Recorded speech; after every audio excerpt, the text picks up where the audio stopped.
Hello दोस्तों, कैसे हैं आप सब। उम्मीद है आप सब जहां भी होंगे ठीक होंगे। My devil husband episode number 12। अगर आप ये एपिसोड पहली बार देख रहे हैं तो इसे पूरा समझने के लिए आपको इसका पिछला एपिसोड ज़रूर देखना चाहिए। करण ने घूर कर अपने बाल को आईने में देखा, फिर बोला, क्या कमी है मुझ में? मेरे बाल इतने अच्छे तो हैं यार। उस लड़की की आंखें खराब हो गई है। चाहे कुछ भी हो, उसे रहना तो मेरे साथ ही है। इसके लिए चाहे मेरे बाल अच्छे लगे या ना लगे, चाहे वो कुछ भी बोले या कुछ भी करे। फिर उसने अपने बाल बनाए और वॉच पहना। फिर एक नज़र बाथरूम की तरफ देखा और उसने सारा की कबाड़ से उसके लिए कपड़े निकालने लगा। उसने सारा के लिए एक लॉन्ग टी शर्ट निकाले, क्योंकि वो नहीं चाहता था कि सारा का शरीर थोड़ा सा भी दिखे। फिर उसने उसके नीचे एक लोवर निकाला और फिर उसके अंडरवियर निकाल कर रख दिए और बेड पर रख कर बाहर चला गया।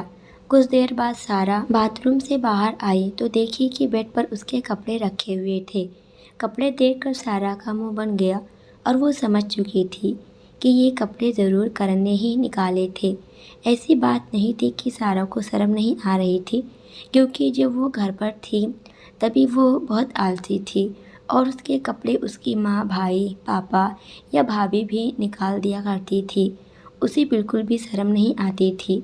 सारा शुरू से ही ऐसी थी कि चुलबुली टाइप थी। उसे किसी की बातों की फिक्र नहीं होती थी कि कौन उसके बारे में क्या बोल रहा है। सारा तैयार होकर आईने में देखकर अपने बाल बनाने लगी। तभी उसके पास मिस लिली आई, जिसको करण ने भेजा था, और सारा के बाल बनाने लगी। करण नीचे आया और डाइनिंग टेबल पर बैठकर ब्रेकफास्ट करने लगा। मिस लिली उसके लिए उसका ब्रेकफास्ट सर्व कर रही थी। तभी करण ने कहा, आप उसके पास जाओ और उसे रेडी कर दो। मिस लिली, जी करण बाबा। तभी करण ने उनको रोकते हुए कहा, और हाँ, आज उसका खास ख्याल रखिएगा कि वो रूम से बाहर ना जा पाए और उस छोटे बच्चे को उससे दूर रखिएगा। मिस लिली ने करण की तरफ हैरानी से देखी, पर वो कुछ बोली नहीं। उन्होंने बस इतना ही बोल पाई, जी ठीक है, और फिर वो उसके रूम की तरफ चली गई। करण ने अपना ब्रेकफास्ट ख़त्म किया और अपने ऑफिस की तरफ निकल गया। सारा अपने रूम में तैयार हो रही थी और अपने बाल बनाने की कोशिश कर रही थी। तभी मिस लिली उसके रूम में आ गई। मिस लिली को देखते ही सारा बोली, देखिए ना, मेरा बाल उलझ गया है, प्लीज़ इसे ठीक कर दीजिए, ये तो ठीक ही नहीं हो रहा। मिस लिली ने मुस्कुराते हुए उसको देखी और उसके पीछे जाकर खड़ी हो गई और उसके बाल ठीक करने लगी। तभी सारा ने उनकी तरफ देखी और बोली, मैं आपसे एक बात पूछूं? मिस लिली, हाँ पूछिए मैडम। सारा, आपके परिवार में कौन कौन है? इस बात पर मिस लिली ने थोड़ा उदास होते हुए बोली, मेरी फैमिली में ज़्यादा कोई नहीं है, बस मैं और मेरी एक बेटी है।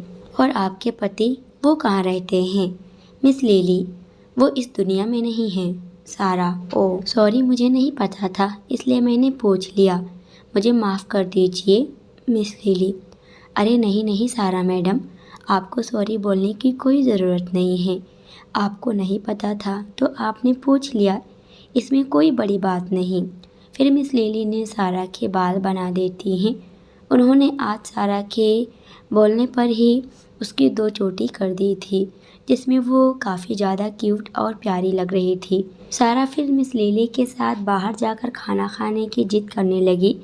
तभी मिस लिली ने बताया कि करण ने उसको बाहर जाने के लिए मना किया है, और तब जाकर सारा को भी याद आया तो उसने भी ज़्यादा जिद नहीं की और मिस लिली ने उसके लिए उसका खाना उसके रूम में लाकर और उसे खिला देती हैं। खाना खाने के बाद में मिस लिली ने उसे उसकी मेडिसिन भी दे दी। मेडिसिन देने के बाद मिस लिली ने सारा के साथ बैठकर बातें करने लगी, क्योंकि करण का ये ऑर्डर था कि सारा बाहर नहीं जाएगी, इसलिए मिस लिली उसके साथ बैठी थी ताकि उसका मन लगे। उधर मेहता हाउस में डॉक्टर ने अनन्या को हॉस्पिटल में रहने के लिए ही कहा था, लेकिन अनन्या जिद करके घर चली आई थी।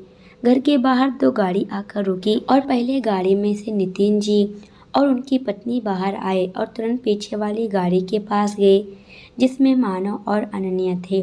मानव की गाड़ी में ही नर्स थी, जिसके साथ दोनों बच्चे थे।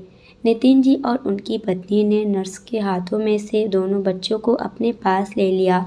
वहीं मानव ने अनन्या को अपनी गोद में ले लिया और उसे लेकर अंदर जाने लगा।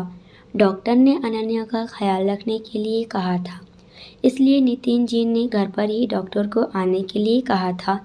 इसलिए एक नर्स अनन्या के साथ आई थी। अब क्योंकि अनन्या हॉस्पिटल में नहीं रुकना चाहती थी, इसलिए हॉस्पिटल का सारा बंदोबस्त उनके घर पर ही किया गया था। मानव अनन्या को लेकर उसके रूम में गया और उसे बेड पर अच्छे से लेटा दिया। नितिन जी और उनकी वाइफ ने दोनों बच्चों को पालने में लेटा दिया। दोनों अभी सो रहे थे। फिर नितिन जी और उनकी पत्नी बाहर फ्रेश होने चले गए और मानव अपनी वाइफ के पास बैठ गया, उससे बातें करने लगा। उधर राठौर इंडस्ट्री में करण अपने केबिन में बैठा हुआ काम कर रहा था। उसके सामने ही अभय खड़ा था और उसे कुछ उसके शेड्यूल से समझा रहा था। ऐसे ही काम करते करते शाम हो गई और शाम को 7 बज गए। तभी करण के पास एक कॉल आया। उसने देखा तो कॉल सोम का था। करण ने कॉल अटेंड किया और बोला, हेलो सोम, मैं और आदर्श होटल के लिए निकल चुके हैं, तुम भी होटल आ जाओ। करण, ओके मैं आ जाऊंगा। इतना बोलकर करण ने फ़ोन रखा और अभय के साथ होटल के लिए निकल गया। दरअसल ये होटल करण का ही था। कभी कभी करण अपनी मीटिंग्स इसी होटल में रखता था। उधर सोम और आदर्श भी होटल के लिए निकल चुके थे।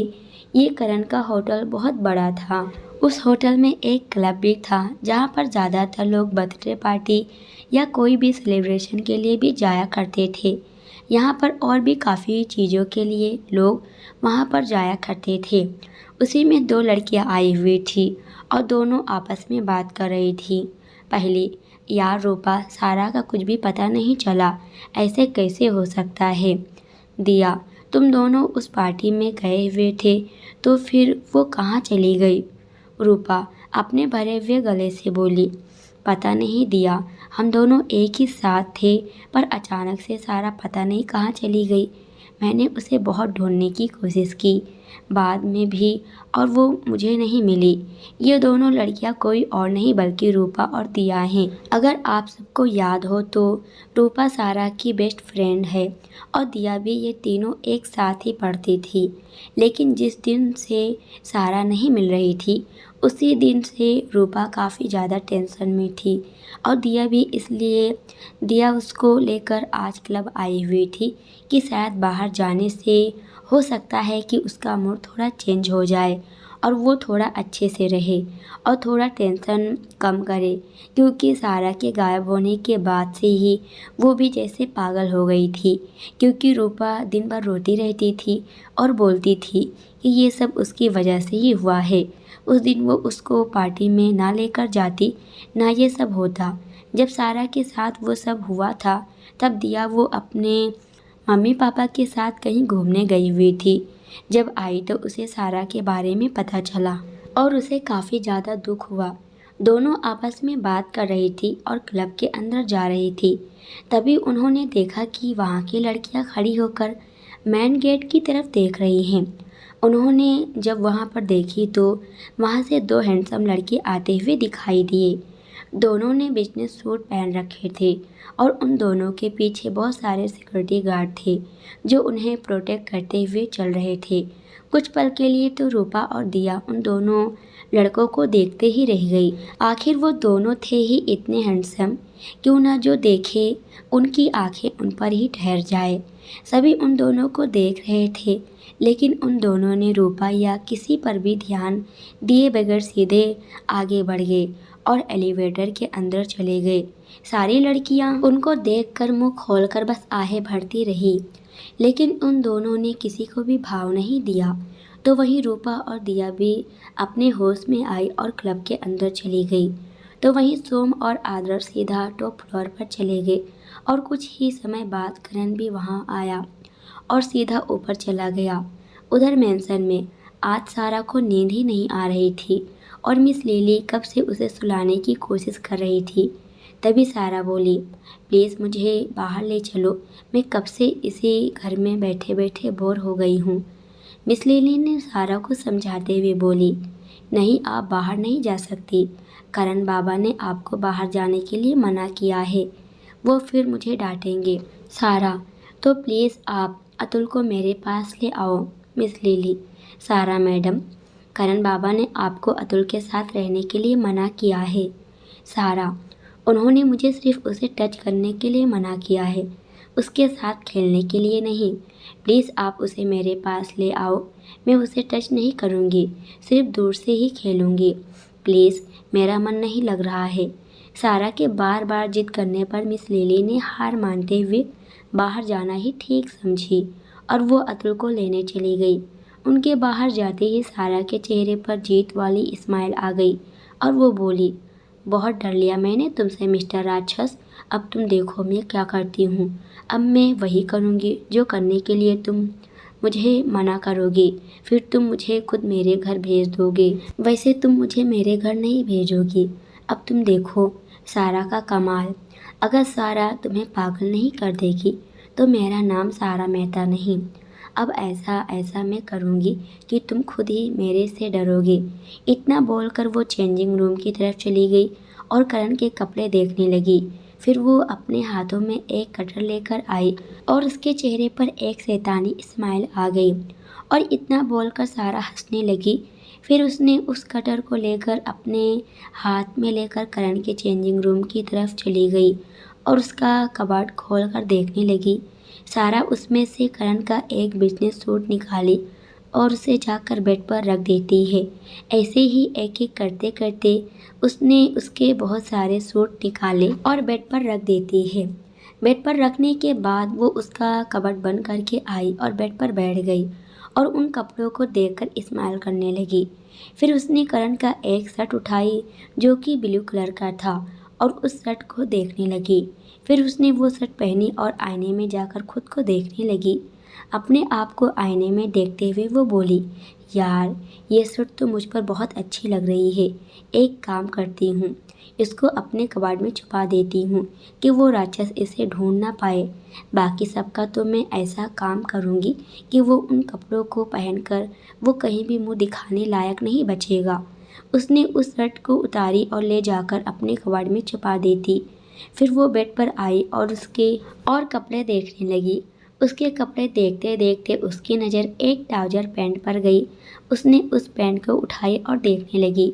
फिर वो अपने चेहरे पर बच्चों जैसे स्माइल करते हुए उस ट्राउज़र को बेड पर अच्छे से रख कर उसको काटने लगी। सारा उसको ऐसे तरह से कट कर रही थी कि एक तरफ से पूरा छोटा कर दी और एक तरफ से पूरा बड़ा। वो दिखने में काफ़ी फ़नी लग रहा था। उसको देखकर सारा हंसते हुए अपने आप से बोली, अब अगर तुम ये पहनोगे तो तुम बंदर जैसे लगोगे। अब देखती हूँ तुम क्या करती हो। अब तक तुम बहुत मुझे डांटते हो ना, अब तुम्हें पता चलेगा। फिर उसने ऐसे ही करके उसके सारे कपड़े काट दिए। किसी में पूरा काट देती है तो किसी का आधा काट के आधा छोड़ दिया। आखिर में उसने सबको काटने के बाद एक बार देखी और खुश होते हुए बोली, ओहो कितना काम कर लिया आज मैंने। उस राक्षस का पूरा कपड़ा काट दी। बड़ा पहन के मुझे आता है धमकी देने। अब देखती हूँ कैसे पहनते हो तुम कपड़े। फिर उसने उन कपड़ों को अच्छे से जाकर कबाड़ में रख देती है और उसके बचे हुए कपड़े जिसको उसने काटे थे उसको नीचे के कबाड़ में रख देती है और बंद कर दी। तभी आते समय उसकी नज़र करण के जूतों पर पड़ी जहाँ पर बहुत सारे जूते रखे हुए थे। उसको देखते ही उसे फिर से एक खुराफाती आइडिया आया और वो उधर चली गई। करण के सारे जूते बहुत महंगे महंगे ब्रांड के थे। उधर जाने के बाद सारा ने उसके 2-3 जूतों के ऊपर भी कटर चला दी जिससे कि वो ऊपर से फट गया। फिर तभी गेट पर किसी ने नॉक किया जो सारा ने करण के कपड़े बर्बाद करते समय बंद कर दिए थे। वो जल्दी से उसके जूते उनके जगह पर रखे दरवाजे की तरफ भागी। उसने कटर को भी साइड में रख देती है और जल्दी से जाकर दरवाज़ा खोली तो देखती है कि मिस लिली अपने साथ अतुल को लेकर आई थी। मिस लिली ने सारा को देखी जो कि पूरे पसीने से भीगी हुई लग रही थी। मिस लिली जब दरवाज़ा नॉक कर रही थी और सारा नहीं खोल रही थी तो वो डर गई थी। उन्हें लगा था कि कहीं सारा कुछ ना कर ले। अब उनको क्या पता था कि सारा अंदर कितनी मेहनत कर रही थी। उन्होंने जल्दी से सारा को ध्यान से देखी और बोली, आप ठीक तो हैं ना सारा मैडम? सारा जल्दी से अपने चेहरे पर क्यूट सी स्माइल लाते हुए बोली, हाँ मैं ठीक हूँ। वो बस मैं बाथरूम में चली गई थी, इसलिए दरवाज़ा खोलने में टाइम लग गया। बाकी आप टेंशन मत लीजिए। मिस लिली, ठीक है, ये देखिए मैं अपने साथ अतुल को भी लेकर आई हूँ। अब जाकर सारा का ध्यान मिस लिली के साथ खड़े अतुल पर गया, जो उसे ही अपनी बड़ी बड़ी मासूम आंखों से देख रहा था। उसको देखते ही सारा जल्दी से बैठ गई और उसे गले लगाने के लिए सोची। तभी उसे याद आया कि उस राक्षस ने उसे उससे दूर रहने के लिए बोला था, इसलिए वो उससे दूर से ही बोली, कैसे हो अतुल? अतुल ने स्माइल करते हुए अपनी प्यारी और तोतली आवाज़ में कहा, मैं अच्छा हूँ, तुम कैसी हो सारा? मुझे लगा तुम मुझसे कभी भी बात नहीं करोगी। सारा, अरे ऐसा क्यों सोच रहे हो तुम कि मैं तुमसे बात नहीं करूँगी? मैं तो हमेशा तुमसे बात करूँगी। अतुल, मुझे लगा कि कहीं उस गंदे बॉस ने तुम्हें मुझसे बात करने के लिए मना कर दिया तो? सारा को उसके लिए बहुत बुरा लगा और साथ ही उसे करण पर बहुत गुस्सा भी आया और वो प्यार से अतुल से बोली, मैं हमेशा तुमसे बात करूँगी, समझे? आज के बाद कभी भी ऐसा मत सोचना। अगर वो मुझे मना भी करेगा तभी मैं तुमसे बात करूँगी। वो खुश हो गया। उसके बाद सारा और वो रूम में दूर से ही बैठकर बातें करने लगे। मिस लिली बैठकर उन दोनों को देखने लगी और मुस्कुरा रही थी। तो वहीं होटल के मैनेजर ने आकर करण को ग्रीट किया। करण ने बिना उस पर कोई ध्यान दिए और लिफ्ट की तरफ चला गया। उसके साथ ही अभय भी था। उधर उस रूम में सोम और आदर्श बैठे हुए थे। उनके साथ ही एक आदमी बैठा हुआ था, जिसके साथ आज उन तीनों की मीटिंग थी।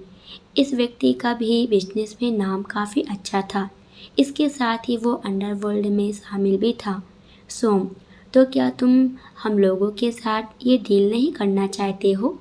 वो व्यक्ति काँप रहा था, फिर भी उसने हिम्मत करके बोला, मैं इस बारे में बॉस से बात करना चाहूँगा। मुझे उनसे बात करनी है। तभी गेट से आते हुए करण ने कहा, लो कर लो बात, आ गया मैं तुम्हारे पास। उसको देखते ही उस व्यक्ति की हवा और टाइट हो गई और उसने जल्दी से उठकर करण को ग्रीट किया। करण ने उसको बैठने का इशारा किया और खुद उसके सामने बैठ गया। तभी आदर्श ने कहा, अब तो बॉस भी आ गए, तो बोलो तुम क्या चाहते हो तुम? उस व्यक्ति ने करण को बहुत ध्यान से देखा और अचानक से उसके पैरों के पास बैठ गया और बोला, मुझे माफ़ कर दीजिए बॉस, मैं तो ये डील आपके साथ ही करने वाला था, लेकिन मुझे आपको देखना था, बस इसलिए मैंने ये सब किया जिससे मैं आपसे मिल सकूं। कोई है जो बोल रहा है अगर मैं आपके साथ काम किया तो वो मेरे परिवार वालों को मार देगा।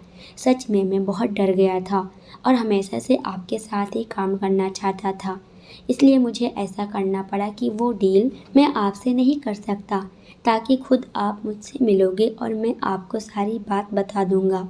ये कहते कहते उसकी आंखों से आंसू आने लगा। सोम और आदर्श उसको शॉक्ड होकर देख रहे थे, तो वहीं करण का चेहरा अभी भी भावहीन था। अचानक से करण ने कहा, किसके कहने पर तुम्हें ये सब किया?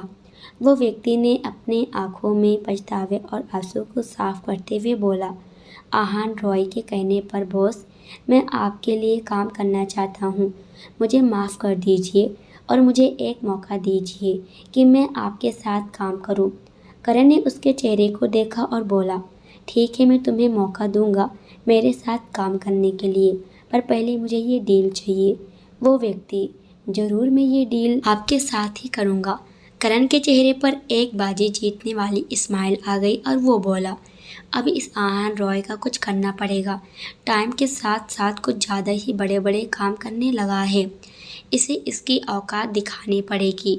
ये सब कहते हुए भी उसका चेहरा भावहीन ही था और उसने अपने मन में फिर कहा, यह आहान तो कुछ ज़्यादा ही भेड़ चाल चलने लगा है, लगता है इसे जल्दी सबक सिखाना ही पड़ेगा।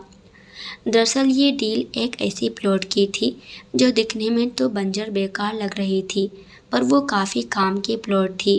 करण वहाँ पर एक आश्रम खोलना चाहता था, तो वहीं आहान भी उस प्लॉट को पाना चाहता था। ये जगह इस व्यक्ति की पुश्तैनी जगह थी जो वो किसी को भी नहीं देना चाहता था, पर उसे पता था कि ये अंडरवर्ल्ड में से कोई ना कोई ज़रूर उसे ये ज़मीन लेने की कोशिश करेगा। इसलिए वो चाहता था कि ये डील वो करण के साथ ही करे। करण जितना खतरनाक था उतना ही अच्छा भी था। वो काफ़ी अच्छे अच्छे काम भी किया था और करता था। बाकी सब काम होने के बाद करण ने अपने सर को चेयर से टिका लिया और अपनी आंखें बंद कर ली। आंखें बंद करते ही उसके सामने उसकी सारा का मासूम चेहरा आ गया और उसे उसको देखने की तलब होने लगी। उसने सोचा कितना टाइम हो गया उसे देखे हुए। फिर वो सोम और आदर्श को बाय बोलकर वहाँ से चला गया, अपने डॉल के पास चला गया। उसके वहाँ से जाते ही सोम और आदर्श ने उस व्यक्ति की तरफ देखा जो अभी भी डरा हुआ लग रहा था। तभी सोम ने कहा, डरने की कोई बात नहीं है, अब तुम सेफ हो। वो आहन कुछ भी नहीं कर पाएगा। वो व्यक्ति, तो मैं चलता हूँ। कल मैं बॉस के ऑफिस में आकर इस डील को आगे बढ़ा लूँगा। आदर्श, ठीक है, चलो निकलो जल्दी। वो व्यक्ति ने उन दोनों की तरफ देखा और अपने सर को झुकाकर वहाँ से चला गया। वो व्यक्ति अंडरवर्ल्ड से ताल्लुक़ ज़रूर रखता था, पर वो ज़्यादा बड़ा गुंडा नहीं था। वो छोटे मोटे काम किया करता था, जैसे किसी को किडनैप करना और उसके लिए पैसे उनका डिमांड करना। इसीलिए बड़े बड़े लोग उसे दबा लिया करते थे। अब सोम और आदर्श ने एक दूसरे की तरफ देखा और सोम ने बोला, काफ़ी दिन हो गए एक साथ ड्रिंक किए हुए। अब भाई करण तो अपने बेबी डॉल के साथ ही बिजी है, तो चलो हम दोनों ही पैक लगा कर आते हैं। आदर्श, ओके चलो। फिर वो दोनों वहाँ से उठकर क्लब की तरफ जाने लगे, जो वहाँ से कुछ ही दूरी पर था। उन दोनों ने जैसे ही क्लब में एंट्री ली, सारी लड़कियाँ उन्हें देखने लगी और आहें भरने लगी। अभी उन दोनों के साथ उनके गार्ड्स नहीं थे, क्योंकि उन दोनों ने अपने गार्ड्स को बाहर रहने का ही ऑर्डर दिया था। आदर्श का ज़्यादा लड़कियों में दिलचस्पी नहीं था, वो भी एकदम करण की तरह ही था। तो वहीं सोम एक प्ले और फ्लैटी बॉय की तरह था। वो सिर्फ लड़कियों के साथ हग और किस तक ही बात रखता था। लेकिन आगे देखो क्या होता है। जब वो अपने काम से फ्री रहता था, लेकिन काम के समय में वो तीनों एकदम सीरियस रहते थे। सोम और आदर्श को क्लब में आते देखकर रूपा और दिया की नज़रें भी उस पर चली गई और वो दोनों फिर से एक बार उन दोनों के चेहरे को देखने लगी। रूपा आदर्श को देख रही थी, वो उसमें खो रही थी, तो वहीं दिया सोम में खो रही थी। सोम और आदर्श स्टाइल से चलते हुए बार काउंटर के पास गए और बैठकर वहाँ पर ड्रिंक करने लगे। सोम अपने पास आते हुए लड़कियों को देखकर एक अट्रैक्टिव स्माइल दे रहा था, तो वहीं आदर्श को इन सारी चीज़ों से कोई फ़र्क नहीं पड़ रहा था। वो अपना ड्रिंक एंजॉय कर रहा था। तभी इधर उधर देखते हुए उसकी आंखें किसी पर जाकर ठहर गई। दोस्तों, आज के लिए इतना ही। इसके आगे क्या होगा ये हम देखेंगे अगले वीडियो में। जब तक ये देखिए वीडियो पसंद आए तो वीडियो को लाइक और कमेंट ज़रूर कीजिएगा। और आवाज़ मेरी थोड़ी ठीक नहीं तो इसे इग्नोर करना। अगर आप इस चैनल पर नए हो तो चैनल को भी सब्सक्राइब कर हमें सपोर्ट ज़रूर कीजिएगा। पूरी वीडियो देखने के लिए आप सभी का बहुत बहुत धन्यवाद।